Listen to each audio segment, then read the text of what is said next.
Hello, students. Hope all you're doing well and learning with the same enthusiasm and thirst for knowledge as always. This video is a summary of the video series of chapter Nazism and Rise of Hitler. Here, we'll be summarizing all the lectures which we have done till now and keep learning with us as always. We started with a quote of Gandhi where he emphasized what means are. If we have to achieve an end, and your means has to be good. If means are good, then the end is good. If means are bad, then the end is bad. This is what we understood. The means should be good. And the second thing, we were learning the whole chapter in terms of events which were leading to an idea called as Nazism. And later, what did Nazi followers do? The chapter started with Helmut's father killing himself. Why was Helmut's father killing himself? Because he had a fear of allies taking revenge against Germany. The event number one, which was associated with German citizens, was lost in First World War, where Germany had participated in the First World War against UK, France, USSR, and USA.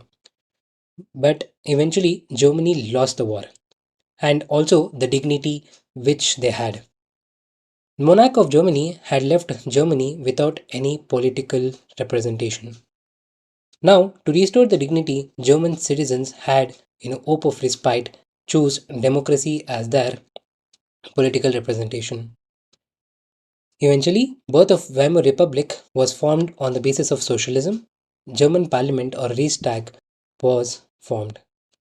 But Reichstag was forced to accept Treaty of Versailles, giving away most of the land of Germany to the Allied powers, also demanding the war reparations, which was very harsh and humiliating.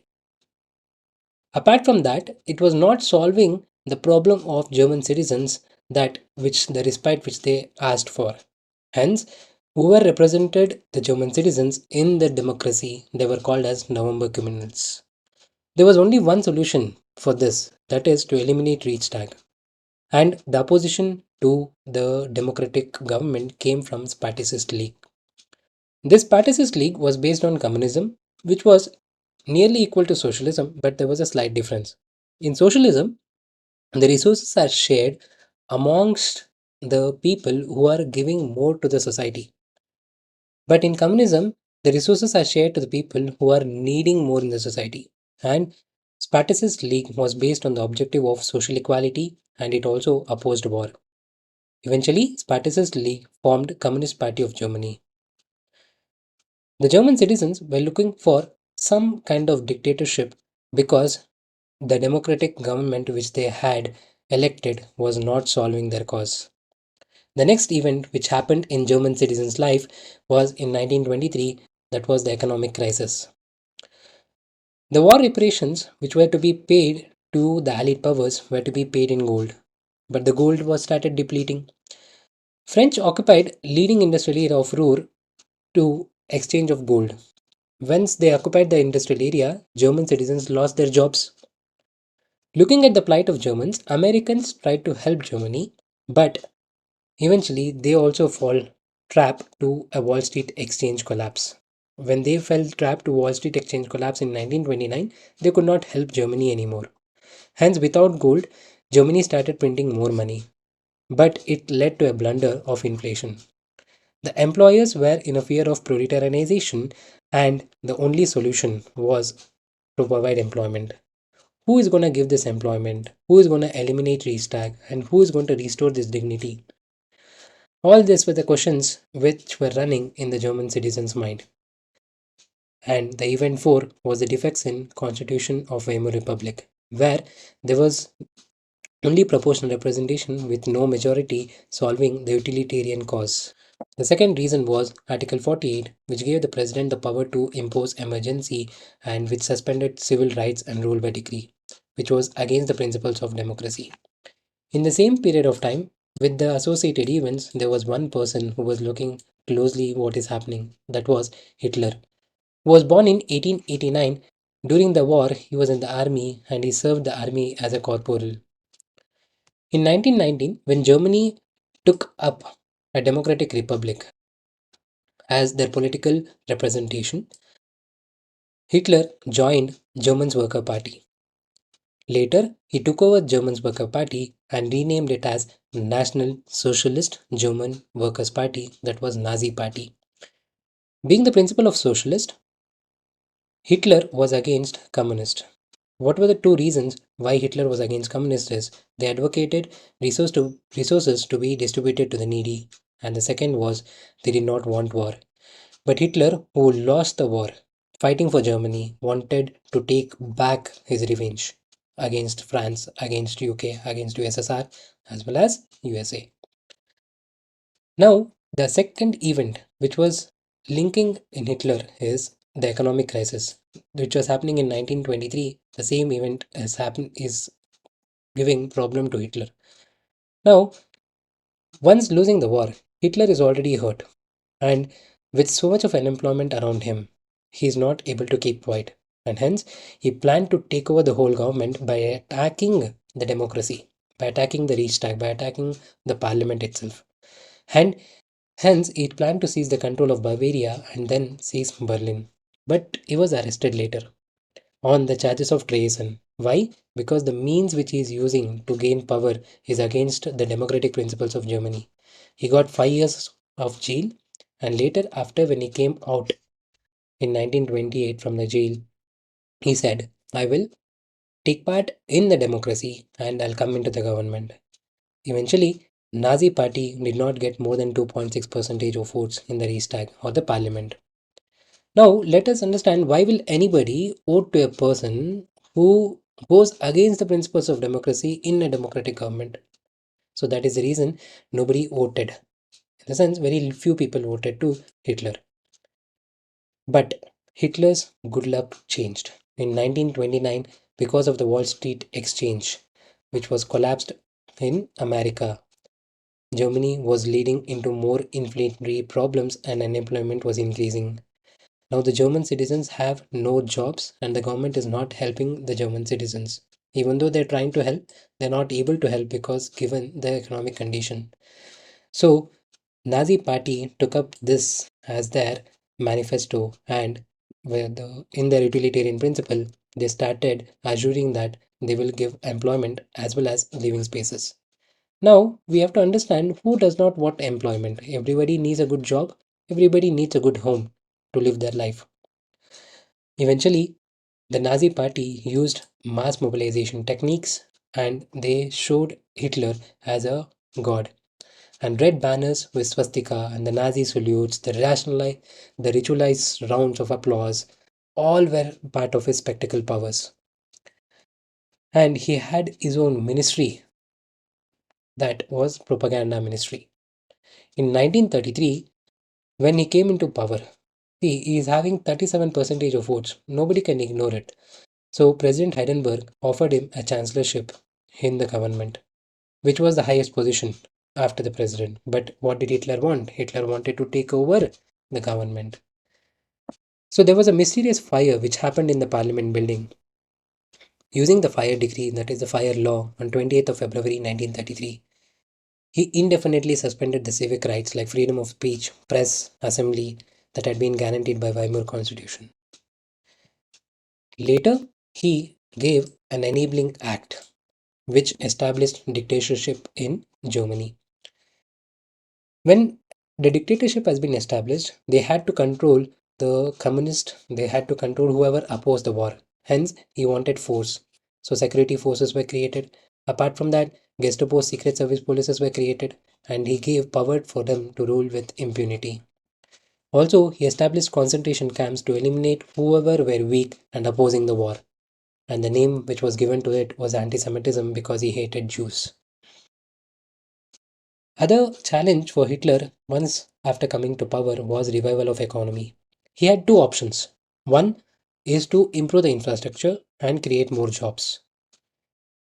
There was a good economist in Germany who gave this suggestion to Hitler. But Helmut Schach, who aimed at full production and full employment through the state-funded work program, was not being heard. Hitler said, I will go to war. Because war was a easier way to revive economy and a faster way for Hitler.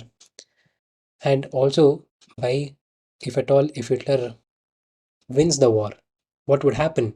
The dignity which was lost by the German citizens will be restored, and hence Hitler chose war. Eventually, he got back Rhineland, Austria, which had been captured by Germany, and then Germany invaded Poland. This started a war with France and England. 1 year later, there was a tripartite pact which was signed between Germany and Italy. And in 1941, as Hitler had promised in his manifesto that he will be giving living spaces to the German citizens, attacked Soviet Union, which was in the east of Germany. He attacked the Soviet Union, which was in the east. Now we know Germany fought with UK and France mainly, and USSR and USA supported later. But why didn't they attack France first and why did they attack USSR first? Because USSR had much bigger land than France, and already Germany had captured Rhineland from France, and Germany was thinking France has already lost the war. But it was very bad decision of Hitler to go against the Soviets because Soviets were much more stronger than Germany. And hence, in 1945, when Japan extended its support to Hitler and bombed the US bases at Pearl Harbor, US entered the Second World War and the war ended in May 1945 with Hitler's defeat and US dropping the atomic bomb on Hiroshima and Nagasaki in Japan. The Nazi worldview was Hitler's worldview. Hitler's worldview was based on two things. The two ideologies of Hitler were social Darwinism, and second was Lebensraum or living spaces. According to the first one, that is social Darwinism, he believed that only Nordic German Aryan race was superior and all the other races were inferior. Following this, he started persecution of gypsies and Jews and those who were abnormal and undesirable. Particularly, Jews were considered as usurers and killers of Jesus Christ. Usurers were those exploiters of the normal people by lending money. Hence, he wanted to establish a racial state and by creating a racial utopia, an ideal state where only Nordic German Aryan race were alive. After capturing of Poland, he set up a general government, the destination for undesirables of the empire in Poland. Later, the same people who are living in Poland were made intellectually and spiritually servile so that nobody could talk against the Nazi or the Hitler. And what were the steps used by Nazi party or the Hitler to eliminate the normals and undesirables in the state? The first state was exclusion. It happened from 1933 to 1939. He said all the undesirables that you have no right to live among us as citizens. In the second state, that is ghettoization, he said you have no right to live among us from 1942 to 1944. In the third stage, that is annihilation, in 1941 onwards, was killing. That is, you have no right to live among anybody. These were the steps used by Hitler to eliminate them.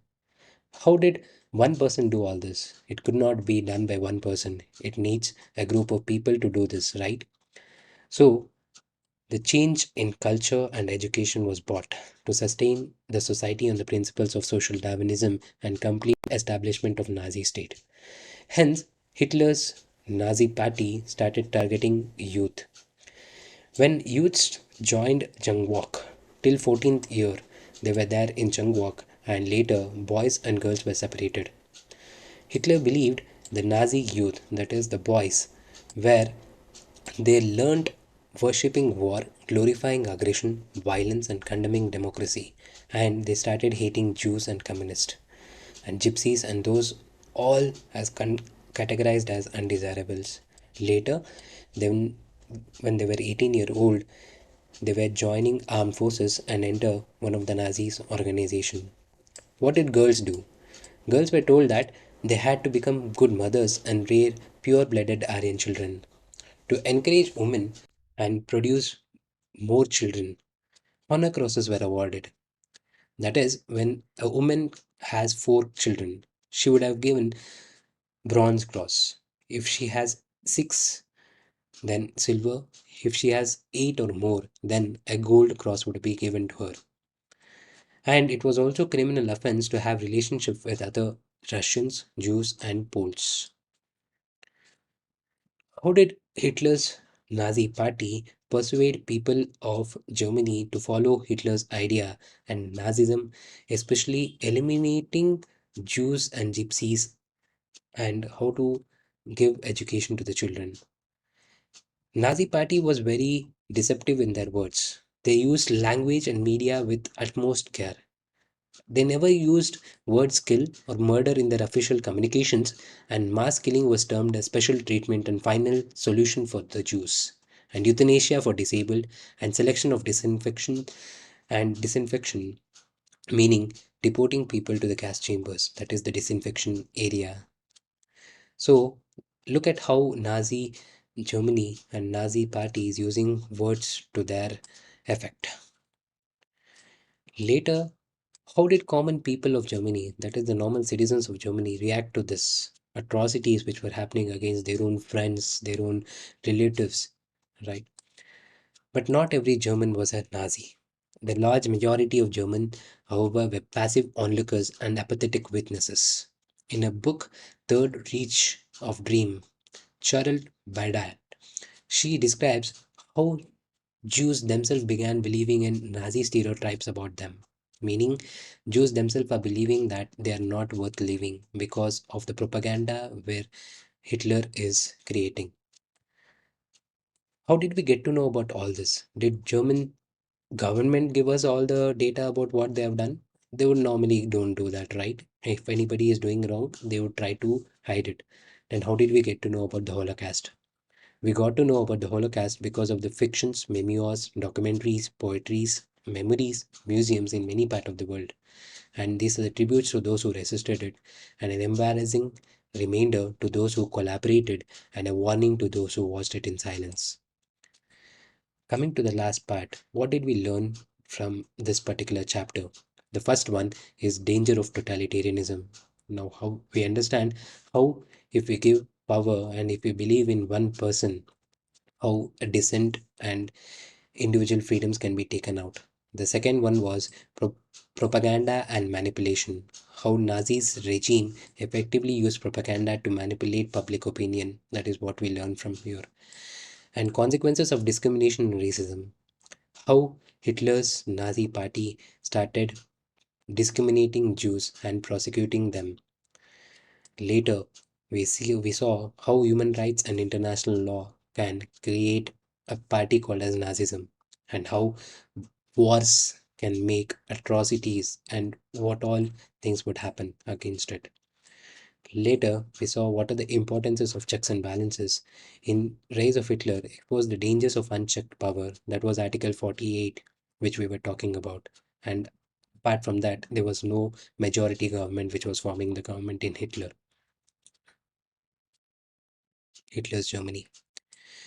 Responsibility and accountability, including those in position in power, have responsibility to resist immoral and unjust actions. Suppose, say, in democracy, people have the power, and it is our right to resist immoral and unjust actions. Vigilance against authoritarianism. Rise of Hitler demonstrates the importance of remaining vigilant against the signs of authoritarianism and erosion of democratic institutions. A well informed and active citizenry is crucial in preserving democratic values. Education and remembrance. Now, if we educate ourselves upon the Holocaust and Nazi atrocities to ensure that future generations are aware of the consequences of hatred and intolerance, and remembrance of historical atrocities serves as a collective warning against such repetitive actions. So, in summary, the study of Nazism and Hitler offers us a crucial insights into dangers of totalitarianism and the importance of protecting human rights and need for vigilance in defending democratic values. It underscores the responsibility of individuals and societies to learn from history to prevent reoccurrence of such dark periods. Thank you for watching. Hope you all enjoyed and learned a lot with our videos.